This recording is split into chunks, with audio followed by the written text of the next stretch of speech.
Hey y'all, Casey here. And today I'm being joined by my lovely boyfriend, Brandon Graham, and we're here to talk about some comics. Isn't that right, Brandon Graham? Yes, that is correct. Good evening, Casey Jones. Oh, good evening. Today we are talking about the Vagabond of Limbo. What is Reality Papa? Sure are. And we'll put the cover up, but like the logo design on this really threw me off because the title of it's a series called The Vagabond of Limbo, and What is Reality Papa is printed the same size as it, so I just thought it had this insanely long title. Even though that's actually like a subtitle of this book, right? Like it's like this specific chapter. Right. Yeah, very strange. It's almost as if What is Reality Papa is slightly larger. It is. Very strange. With no real demarcation between them, except for the red lines, but that's not the same as like a colon. Anyways, yes, it's a weird title. Yeah. Let's see. What's it about? It's a French comic.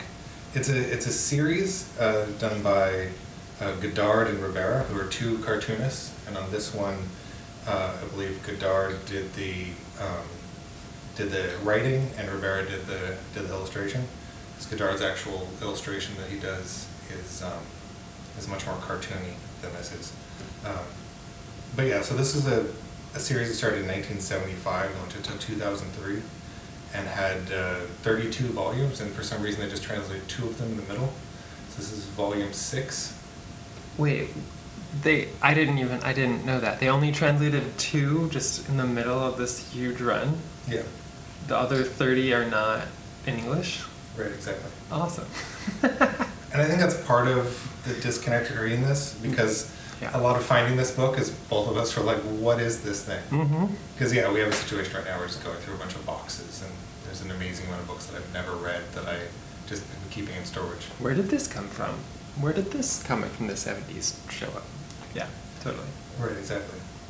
Um, But the basic plot breakdown yeah. is what you're asking. So these two characters, the main guy kind of looks as this, his name is Axel Moonshine. He's kind of a Prince Valiant looking guy, and he travels around with a 13-year-old named Muskie. And The names are so good. they've been So banished ridiculous. from the world that they grew up on because they broke the 13th Amendment. Sorry, the 13th Commandment. Oh, yes. Yeah, that makes more sense. And the 13th Commandment is, "Thou shalt not break the threshold of sleep." As one all knows. Yeah, because Axel Moonshine's whole thing is, and I think throughout the entire series, his whole thing is that he's Because again, we have not read any of the other books in the series. We have only read this one random book in the middle. yeah, I mean, Continue. yeah. So Axel Moonshine's whole thing, as far as I'm aware, through all the books, is he's looking for a mystery woman that he keeps dreaming about. And so in this one, they go to like a super clairvoyant on an alien planet to see if they can get her help to see where the mystery woman is. And she gives them a worm that basically controls reality, and it overhears people on Earth talking about being the woman he's looking for. In Hollywood. In Hollywood. But the reality is there's a science fiction script that has been written, and there's an actress who's just playing the role of the woman he's looking for. So they go to Earth to look for her, and over the course of it, the worm that he's traveling with them starts changing reality. So they go to Hollywood, and all the actors start becoming their characters. Or thinking that they're their characters. Well, I think it like changes all of reality. It's Okay. really dramatic, like castles show up that were not there before. Oh, I just assumed that was like sets and stuff. But okay, interesting. Maybe like the changing of the reality is like it like warps it to be like this is real now instead of just like a cardboard thing. Yeah, I think that's basically what it does. Because in the opening scene where they first see the psychic woman, they go to this very beautiful garden world, and then as soon as they're given the worm, it turns into like a kind of desolate ice planet. Right, because she died. The clairvoyant woman dies, and then Yeah. the whole thing starts falling apart because it's like an illusion she created. Yeah, and by the end of the book, it's gone crazy. There's just like Renaissance artists that are running around working with Hitler, and the Holocaust is there with the Inquisition at the same time. And biker gangs. Yeah, and then basically it ends with them killing the worm, and reality goes back to normal. Mm-hmm. So it's a very, very weird book. Very strange. What did you think of it, Casey Jones? Well, we'll get there. We'll get to Okay. thoughts. But, yeah, just going through it. Like, the artwork is beautiful, for sure. You were just showing me some other artwork by Rivera? Yeah. Yeah. That was also similarly very beautiful. Like, very European. Would you call this ligne claire? Or? I don't think it quite qualifies as clear line, because clear line is almost that's a larger discussion. The clear line is basically like Hergé Tintin style, like everything's very simple. Mm-hmm. This one feels like it's more in the line of like a Prince Valiant version of, More detailed. influenced. Yeah. Yeah. It's kind of the 1970s version of like more realistic French comics. Mm. Well, so actually, before we even get to like the sci-fi stuff, that we see this like Hollywood producer and his like mistress, which he just looks like the biggest like pimp or just Hollywood producer scumbag or something. Harvey Weinstein. I don't know. I think he's pretty much a Weinstein type. Like, Yeah. But they don't really do anything to show that he's like a horrible character. He's just like a pink suit wearing, cigar smoking producer. Yeah. I think he actually wrote or co-wrote the script that they're hunting down in the story that changed reality. Yeah, that did seem to be my impression as well.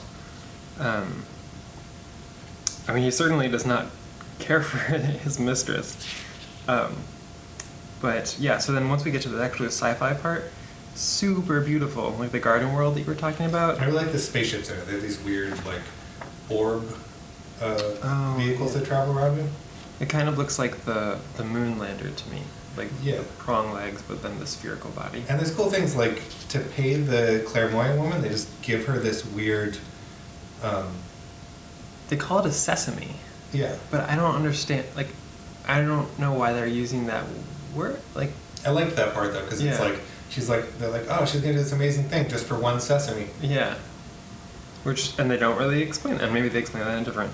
I mean, I think Look, I don't that's know. the appeal sometimes of reading something. I don't know if I've talked about it before, but I really like the ElfQuest series Mhm. that Wendy and Richard Penny did, and I read it in reverse. They published these big volumes of it, and I read volume 4 first, and then 3 and 2 and 1, and it had like I always understood what's going on, but it had more mystery going that direction than going the way that you're expected to. Oh, that's cool. And that might be why I throw so much nonsense in my own work.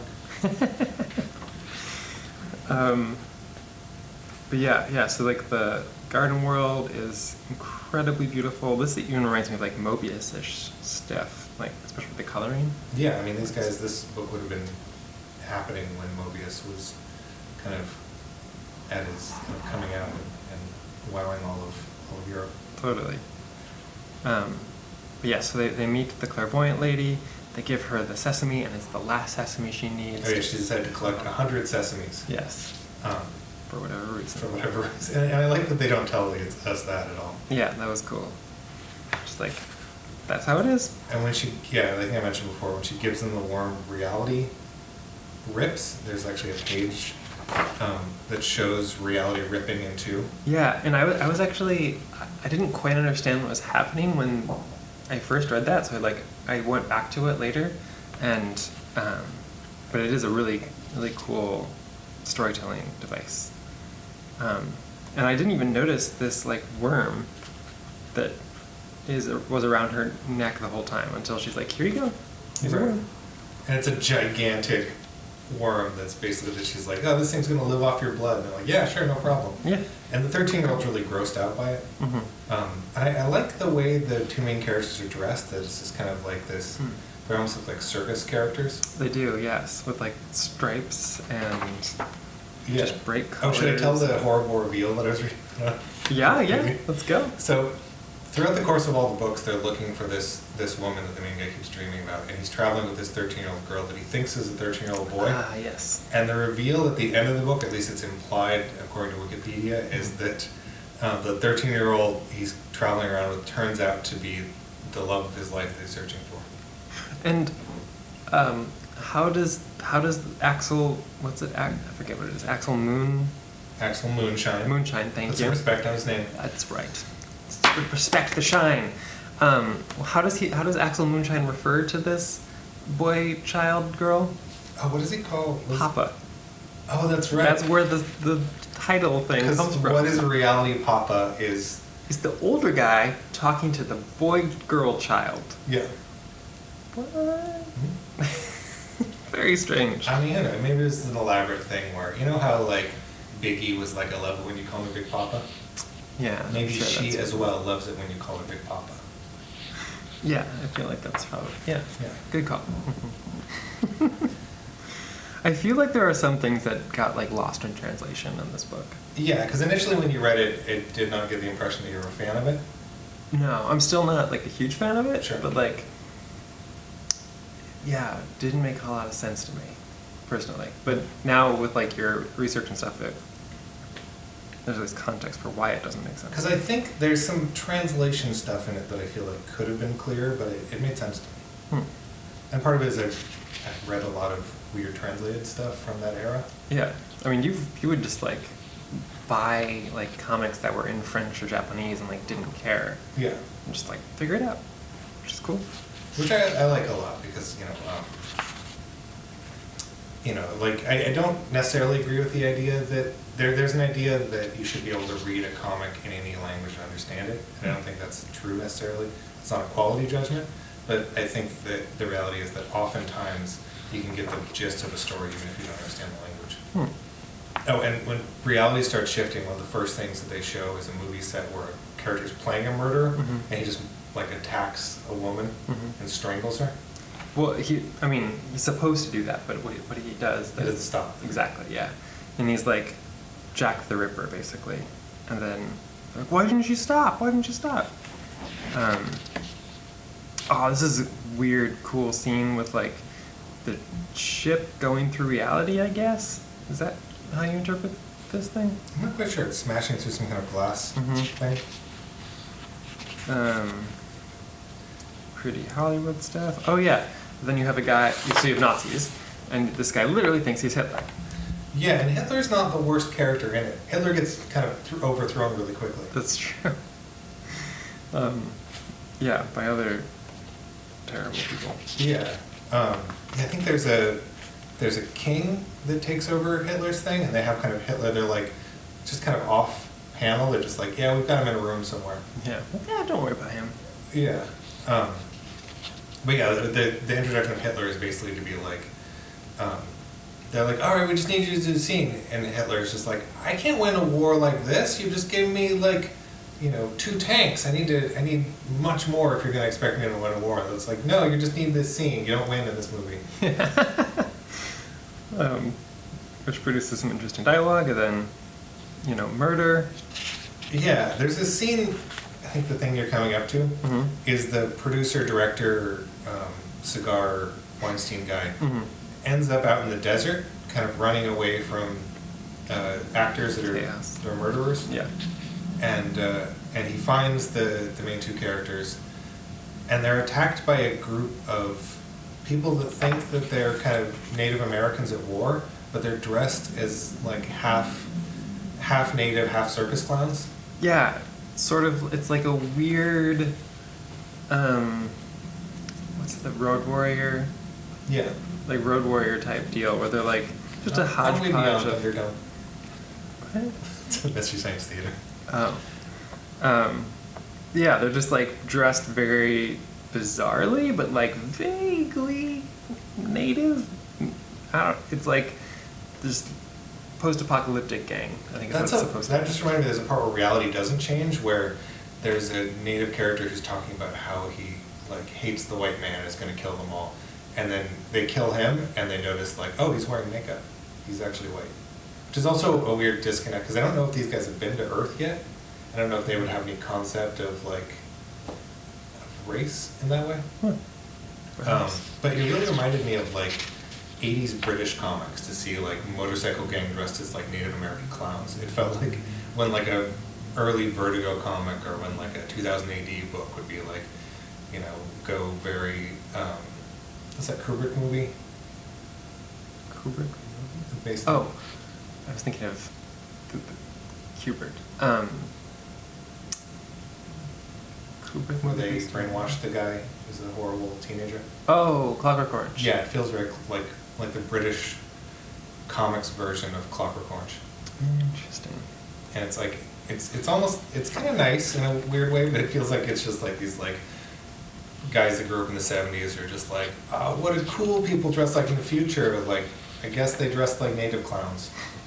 And it's like, you're not saying like the clown around, like they are wearing clown makeup, like, you know, red noses, but then also like feathers and stuff. It's very bizarre, very weird. Yeah, I don't know. I know Europe has a weird fascination with like American West stuff. So, I mean, it might be from a visual level, just being like, it's a movie set, reality is shifting. Maybe, you know, you don't have to draw everything authentic. So that must have been very freeing for the artist to be like, I'm going to just draw this guy in a giant bow tie. Yeah, maybe. I don't know. Sure. Why not? There's also a weird thing later on when they have this main army of villains that they're going after. Mm-hmm.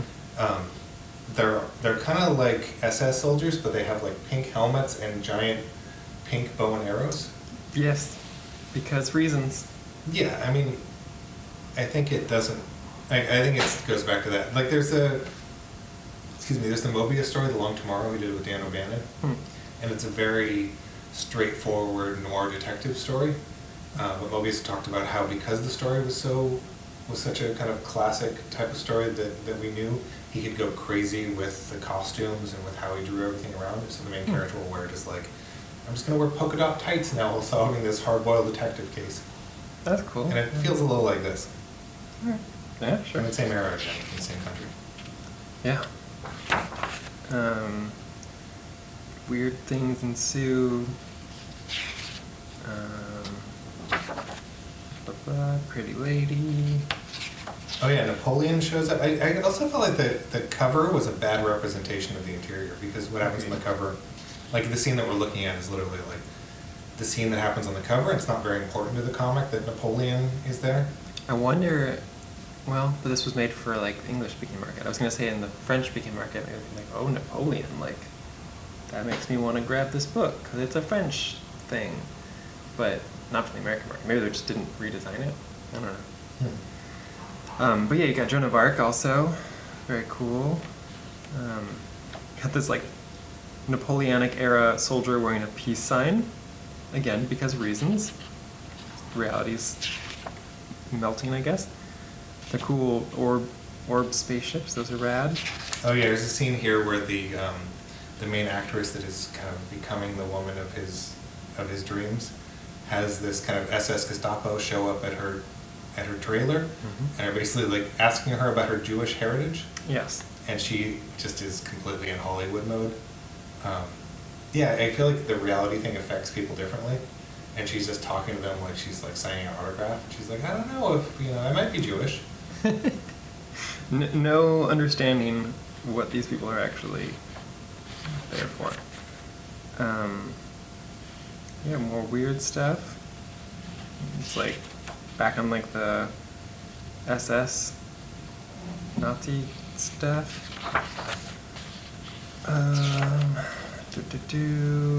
St. Louis? Saint Louis. St. Louis? It's King Louis. King Louis is the guy that takes over from Hitler. Yeah. And it paints, is it Da Vinci? It paints in a really weird light in this. Because he's just kind of working with all the horrible people. Oh, yeah. And doesn't really seem to have a problem with it. He's just like, oh, I've designed you more murder weapons. Of course, as one does. And then King Louis, ooh la la. Oh, they do a weird thing. There's a couple things that I feel like might have just been the translation. Like, they bring out a woman that they call Eva Braun, who was Hitler's mistress. Right. And she's just like a Vegas showgirl. Yeah, she's wearing like a giant purple afro and like disco onesie. And there's also a scene at a police station where they start talking about Car 54. It's an old like cop show. Yeah, I didn't get the reference, but I remember you said that. Yeah, I feel like that might not have worked as well for the French market, so it might just be them tweaking it for English. Like donuts and Pokemon. Oh, that's right. The In onigiri. Pokemon, they would make Japanese food just like kind of Americanish food. Yeah, they would just like onigiri is like rice balls. Mhm. They're like, that's donuts now. Sure. I thought that Japan just had really cool, weird donuts. They probably do though. They have some, but not like that. Okay. So then you have the pink helmeted bow and arrow Mhm. Nazi soldiers. And weird coloring. The Isn't Holocaust. Nostradamus or something? I think that's still Da Vinci.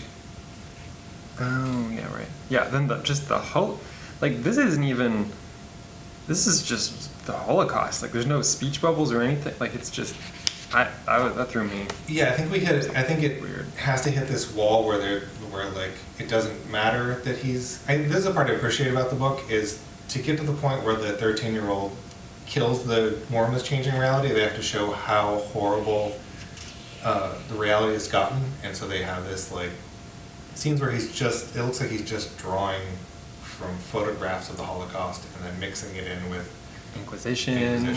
Yeah. They're burning a witch, a heretic, a Calvinist, a Huguenot. Got this horrifying device where they like tie rocks to people's wrists and then put them on a metal triangle and just. I feel like I've seen that a lot in comic books. I mean, it's visually catches your attention, that's for sure. Yeah. Pew pew, laser guns. Pretty lady. Yeah, and right when he finally meets the woman of his dreams, the 13-year-old has to kill the worm on his shoulder. Yeah, well, the worm's actually on his head when he kills it, so it's like a William Tell moment where like the arrow flies through. And I think it's kind of implied that the 13-year-old is going to kill the main character. Oh, And then Didn't it get- shows that it's just the worm. just the worm. And it's not like all of the things that happen just like go away when Oh yeah, it's the just worm dies. people return to their senses, like the main woman returns to her senses. But like everyone who is murdered is murdered. Everyone's murdered, and they're still like in the middle of like a weird concentration camp. Uh-huh. And they like this scene where they kind of slowly walk away from all of it, and then he turns to the little girl and says, "What is reality, Papa?" Yeah. It's a weird, weird phrase for like a dark moment. Totally. Very, very strange. And it's just the end. Yeah. And that's the book. That's reality, Papa. What is reality, Papa? I don't know what reality is, Papa, because it's a weird one. Okay, so verdict. I mean, before we were talking about our scales when we were talking about Emperor Doom, and it was Writing, yeah. art, babes, zaniness. So I mean, I feel like this is zany off the charts. Mm-hmm. It's just weird in so many fun, cool ways. It is very, very weird. But it's one of those things where I feel like the bending of reality, which is kind of the whole point of the story, makes everything feel like less real. Yeah. Like the idea that he was like searching for this dream woman that is just an actress who thought she was a dream woman, like. And I kind of got the impression that the worm like set this up as like a joke. Yeah, because he's laughing at them at different points. Yeah. Or like they're like, oh, was he laughing at us or whatever? So on very that zany. on that scale, and Mhm. the art is fantastic. Yeah, this is like It's very good. like I couldn't expect it to be better drawn. It's about as good as comic art gets. Mm-hmm. Yeah, so I'd give it like if we start as Emperor Doom as our ground point, and that was C. Like, this is an A in art. A and art, for sure. This is Agreed. probably a B in wackiness for me, because it was crazy, but I didn't necessarily like that it was crazy. Yes. But I like things like the weird, giving the clairvoyant a weird denomination of money that made no sense to me. I thought that was really fun. Yeah, I mean, there was tons of like weird, cool stuff. There was just also some weird, too weird stuff. Yeah, so I'd probably give like a C in writing, an A in art, and a B and wackiness. And it has some pretty ladies, but it's not really the focus. It's like there's the pretty blonde lady in it, but it's kind of like you get kind of newspaper strip level drawings of her. It's not like she's really the focus of it. It's mostly about this Prince Valiant guy running around a 13-year-old. Yeah, yeah. Yeah, so for me, like, agreed on the on the art. Like, definitely, it's an A. Like, exceptional art. Zaniness, also agreed, B, because there was some good zaniness, but also some not good zaniness. Babes, I would actually say like a D, because like there's almost nothing. Like, there's the one lady, and then everything else was like dudes being crazy. If your rating of Babes goes to double D, does it go back to A? That's a bridge we can cross at a different time.